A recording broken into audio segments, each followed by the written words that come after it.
பிரான்சின் தென்மேற்கு நகரமான போர்டோவை நோக்கி காட்டுத்தீ வேகமாக பரவி வரும் நிலையில் ஜனாதிபதி இம்மானுவேல் மேக்ரோன் அவசர அமைச்சரவை கூட்டத்தை இன்று நடாத்தவுள்ளதாக சர்வதேச ஊடகங்கள் செய்தி வெளியிட்டுள்ளன. போர்டோ நகரில் இருந்து சுமார் 15 கிலோமீட்டர் தொலைவில் காட்டுத்தீ பரவி வருவதாகவும் விரைவில் தாக்கவுள்ள புதிய வெப்ப காரணமாக தீயை கட்டுப்படுத்தும் நடவடிக்கைகள் மேலும் சவாலாக மாறக்கூடும் என்றும் அந்த நகரின் மேயர் தெரிவித்துள்ளார்.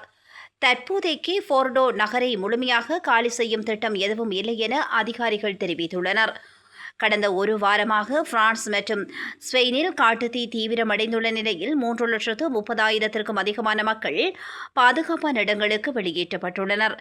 மேலும் நாளை முதல் நாட்டின் சில பகுதிகளில் வெப்பநிலை 40 செல்சியஸ் டிகிரி வரை உயரக்கூடும் என எச்சரிக்கை விடுக்கப்பட்டுள்ளது. 2ஆம் உலகப் போருக்கு பிறகு ஏற்பட்ட மிகப்பெரிய காட்டுத்தீ காரணமாக பிரான்சின் தென்மேற்கு பகுதியில் மட்டும் 42,000 ஹெக்டேயர் நிலப்பரப்பு எரிந்து சாம்பலாகியுள்ளது. நாடு முழுவதிலும் இதுவரை சுமார் 98,000 ஹெக்டேயர் நிலப்பரப்பு தீயில் கருகியுள்ளதாக அதிகாரப்பூர்வ தகவல்கள் தெரிவித்திருக்கின்றன. அதேவேளை தென்மேற்கு பகுதிகளில் இருந்து மட்டும் 2,20,000க்கும் அதிகமான மக்கள் பாதுகாப்பான இடங்களுக்கு வெளியேற்றப்பட்டுள்ளனர்.